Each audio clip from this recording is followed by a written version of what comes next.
tayong lahat at ating simulan ang ating panalangin. Sino ba ang naatasang manalangin para sa araw na ito? Binibining Mary Grace, maaari mo nang simulan ang inyong panalangin.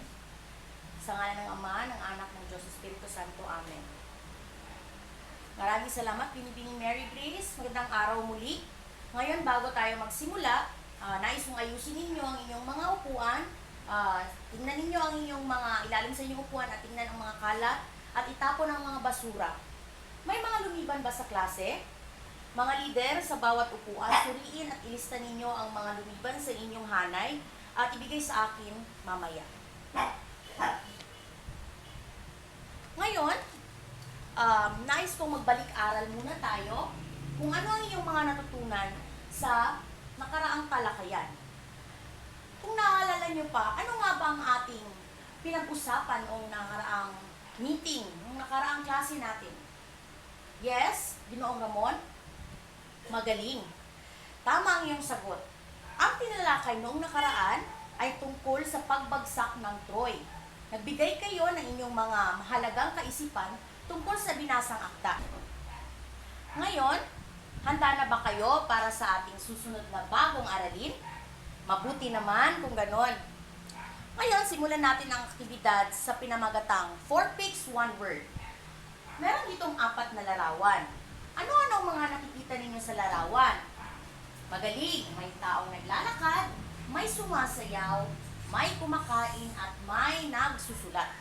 Ngayon, kung ilalarawan ninyo sa isang salita lamang ang 4 na larawan na iyan, anong salita ba ang pinakatugma upang ilarawan ang larawan na ito? Yes, Ginoong Marlon? Magaling. Ang larawan na ito ay naglalarawan ng kilos o galaw. Ngayon, sa tingin ninyo, ano nga ba ang ating bagong aralin? Magaling! Ang ating aralin ngayon ay tungkol sa pandiwa. Ang pandiwa ay nagsasaad ng iba't ibang kilos. Alam ba ninyo na ang pandiwa ay may iba't ibang gamit? Ngayon,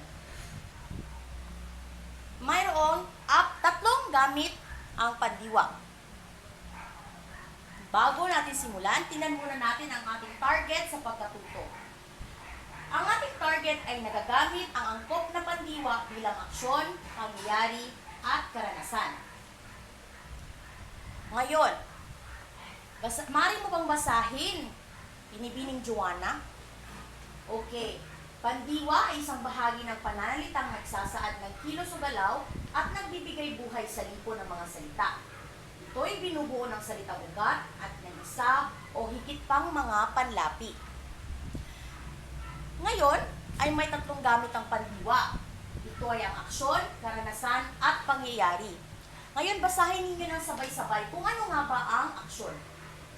May aksyon ng pandiwa kung may aktor o tagaganap ng aksyon ng kilos. Maaaring tao, hayop ang aktor. Mabubuo ang pandiwang ito sa tulong ng mga panlaping mag, ma, mang, maki, at mag-an. Magaling. Ngayon, ibig sabihin, upang matukoy natin ang gamit ng pandiwa na focus ng aksyon, ang pangungusap ay may ipinapakitang pandiwa na mayroong tagaganap o aktor sa isang kilos. Maaring ang tagaganap ay tao, maaari ring hayop. May mga halimbawa tayo dito. Unang halimbawa, lumipad ng matulin ang ibon. Saan dito ang ginamit na pandiwa? Binibining ka rin? Yes, lumipad ang ginamit na pandiwa at ang tagaganap o aktor naman ay ang ibon. Magaling. Pangalawa, halimbawa ay ang sumigaw ng malakas si Alma. Ang ginamit ng pandiwa dito ay ang sumigaw at ang tagaganap naman ay si Alma. Ang pangatlong halimbawa naman, Binibining Yasmin, sumanib ang magkapatid na Titan sa mga Olympian. Ang ginamit na pandiwa ay ang sumanib at ang tagaganap naman ay ang magkapatid na Titan. Magaling. Okay, ngayon mayroon akong spin the wheel. At ang maswerteng mapipili ay nais kong mabigay ng isang halimbawa ng pangungusap na nagpapakita ng focus ng aksyon. Ngayon, Binibining Jassy, ikaw ang napili. Magbigay ka ng iyong sariling halimbawa ng pangungusap na nagpapakita ng aksyon at sabihin mo kung saan ang pandiwa at ibigay mo kung sino ang tagaganap o aktor ng iyong pangungusap. Magaling! Maraming salamat. At dahil dyan, bigyan natin si Binibining Jassy ng amazing clap. 1, 2, 3. 1, 2, 3. Amazing! Magaling! Ngayon, tumungo naman tayo sa ikalawang gamit ng pandiwa, ang focus sa karanasan. Basahin ninyo ng sabay-sabay ang kahulugan ng karanasan. Nagpapahayag ng karanasan ang pandiwa kapag may damdamin. Dahil dito, nakararanas ng damdamin na inihuhudyat ng pandiwa. Maaaring magpahayag ang pandiwa ng karanasan o damdamin o emosyon. Sa ganitong sitwasyon, may tagaranas ng damdamin o saloobin. Salamat! Kung sa aksyon, nagpapakita ng isang agarang kilos o galaw, ang focus ng karanasan naman ay nagpapakita ng isang karanasan ng tagaganap o aktor. Dito, inilalarawan niya ang damdamin o saloobin ng nakapaloob na pangungusap. Halimbawa, mayroong masaya, malungkot, nagalit. Sa focus na ito ay mayroon ding tagaganap o aktor. Ngayon, Binibining Jassy, basahin mo ang unang halimbawa. Nalungkot ang lahat ng mabalitaan ng masamang nangyari. Magaling, maraming salamat. Ang pandiwang ginamit ay ang nalungkot dahil ito ang nagpapakita ng damdamin o saloobin at ang ginamit naman na tagaganap o aktor ay ang lahat. Ngayon, sa ikalawang halimbawa naman, Ginoong Romeo, maaari mo bang basahin? Nagalit si Zeus kay Prometheus at sa sangkatauhan. Ang ginamit na pandiwa ay nagalit dahil nagpapakita ito ng saloobin o damdamin at ang ginamit naman na aktor o tagaganap ay si Zeus. Maraming salamat. Ngayon naman, sa ikatlong halimbawa, Binibining Yasmin, maaari mo bang basahin sa amin ang ikatlong halimbawa? Natuwa si Rina sa regalong natanggap. Magaling. Ang ginamit na pandiwa ay ang natuwa at ang tagaganap naman ay si Rina. Maraming salamat, Binibining Yasmin. Mahusay. Ang gagaling nyo naman. Ngayon, ay gagamitin naman natin ang ating spin of the wheel upang malaman naman natin kung sino ang magbibigay ng halimbawa. Binibining Stephanie, maaari mo bang bigyan kami ng halimbawa tungkol sa focus na karanasan na pandiwa? Magaling, mahusay. At dahil dyan, bigyan naman natin siya ng Aling Junisha Club. 1, 2, 3. 1, 2, 3. Very good, very good. Maraming salamat, Binibining Stephanie. Oh, may dalawang gamit ng pandiwa na tayong natalakay. Ano nga ulit ang dalawang iyon? Okay, ang focus ng aksyon at focus ng karanasan. Ngayon naman, dito tayo sa ikatlong focus, ang pangyayari. Basahin niyo ng sabay-sabay ang pangyayari. Ang pandiwa ay resulta ng isang pangyayari. Kapag nagsasabi ng isang pangyayari ang pandiwa, may prosesong nagaganap. Okay, ngayon, ang ikatlong gamit ng focus ng pangyayari ay dito ginagamit ang pandiwa na nagpapahiwatig ng may naapektuhan dahil sa isang naturang pangyayari. Kung sa karanasan, mayroong saloobin o damdaming nakapaloob, dito ay parang may nagpapakita ng bunga, ng sanhi, ng resulta ng isang pangyayaring naganap. Ngayon, meron tayo ditong halimbawa. Binibining Jassy ulit. Maaari mo basahin ang unang halimbawa. Nalunod ang mga tao dahil sa matinding baha. Ang ginamit na pandiwa ay nalunod at ang sanhi ng pangungusap ay ang matinding baha. Magaling! So, kung nakikita ninyo, mayroong dahilan kung bakit naganap ang isang pangungusap. Nangyari ang pandiwa, nalunod dahil sa matinding baha. Ikalawa, Ginoong Ramon, umakyat sila sa bubong sapagkat mataas na ang baha. Magaling.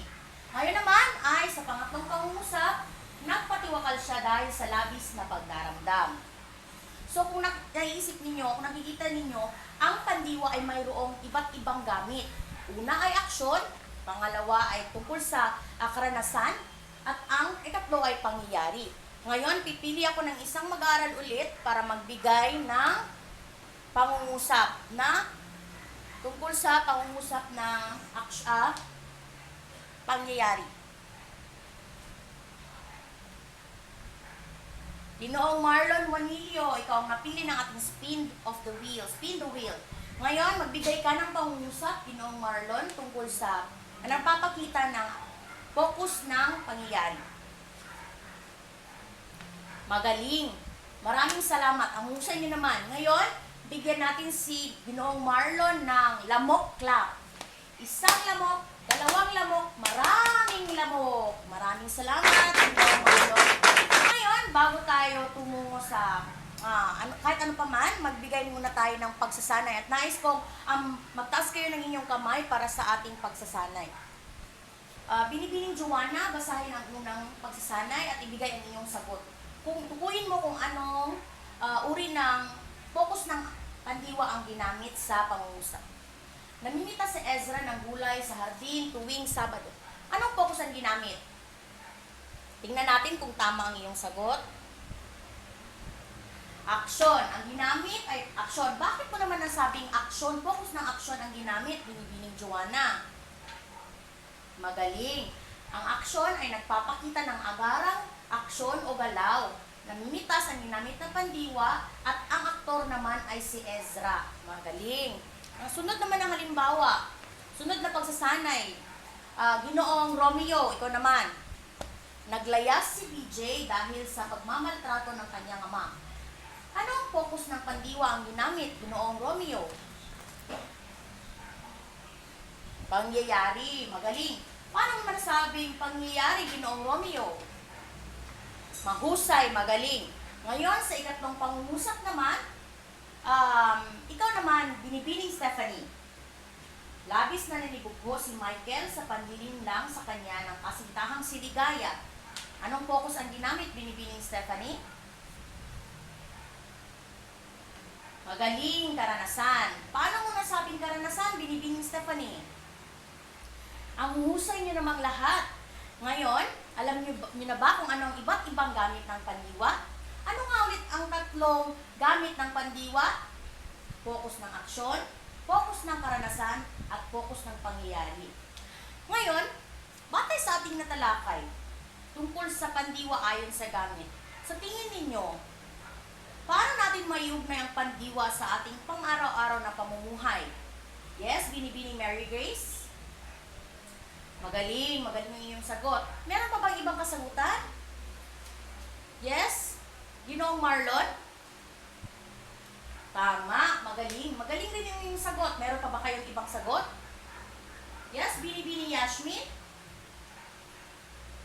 Tama. Ang husay talaga. Ngayon, maraming salamat sa inyong mga kasagutan. Tandaan ninyo, class, na kinakailangan natin lubos na maunawaan at maintindihan ang iba't ibang gamit o focus ng pandiwa upang maayos natin ito na magamit sa kani-kanilang focus. Makaayon ang kanilang paggamit batay sa ating pangangailangan sa pangungusap, sa paggawa ng pangungusap. Kayo ngayon ay aking ipapangkat sa tatlong grupo. Pagkatapos ay iuulat ninyo ang buod ng kahulugan ng focus ng pandiwa na nakatalaga sa inyong grupo. At bibigyan ko kayo ng 5 minuto lamang upang makapagtipon-tipon at siguraduhan magbigay kayo ng 2 halimbawa ng pangungusap bawat focus. Sa pangkat 1, focus sa aksyon. Sa pangkat 2, focus sa pangyayari. At sa pangkat 3, focus sa karanasan. Ang 5 minuto ay nagsisimula ngayon.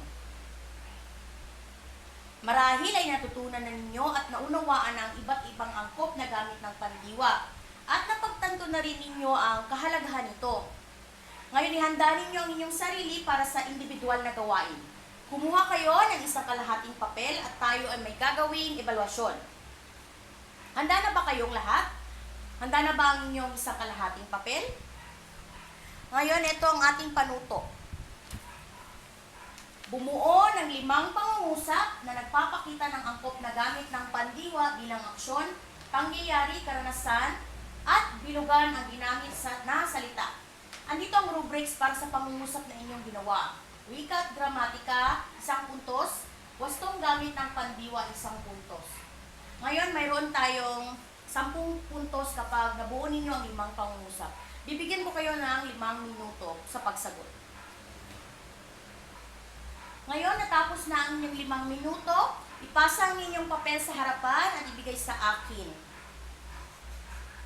Maraming salamat sa inyong aktibong partisipasyon sa araw na ito. Magkita-kita tayo muli bukas para sa ating bagong aralin. Maraming salamat at magandang hapon.